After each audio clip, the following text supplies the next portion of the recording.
গাছের সুদৃশ্য দৃশ্য দিয়ে আমরা পদ্মা নদীকে উপভোগ করছি। দেখছেন মাছ মেরে এইমাত্র একটা নৌকা এসে থামলো এবং পাশে একজন গোসল ছেড়ে প্রাতঃভ্রমণ শেষ করে গোসল ছেড়ে এখানে এসেছে। অপূর্ব।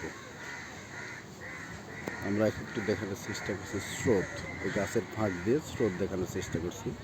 পদ্মা নদীর যে স্রোতটা সেটা উপভোগ করতেছি গাছের ভিতর দিয়ে। দেখেন কত সুন্দর, অসাধারণ অসাধারণ পানির স্রোত আমরা পদ্মা নদীকে দেখছি। দেখেন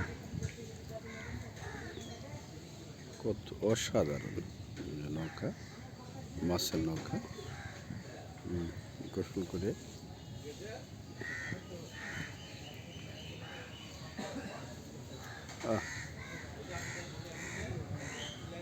এজন্য প্রকৃতিটা অপূর্ব উপহার। আমাদের সাথে থাকুন, আমরা পরবর্তীতে ভিডিও আরও সুন্দর সুন্দর ভিডিও নিয়ে আসছি, আপনারা দেখতে থাকুন। ধন্যবাদ সবাইকে।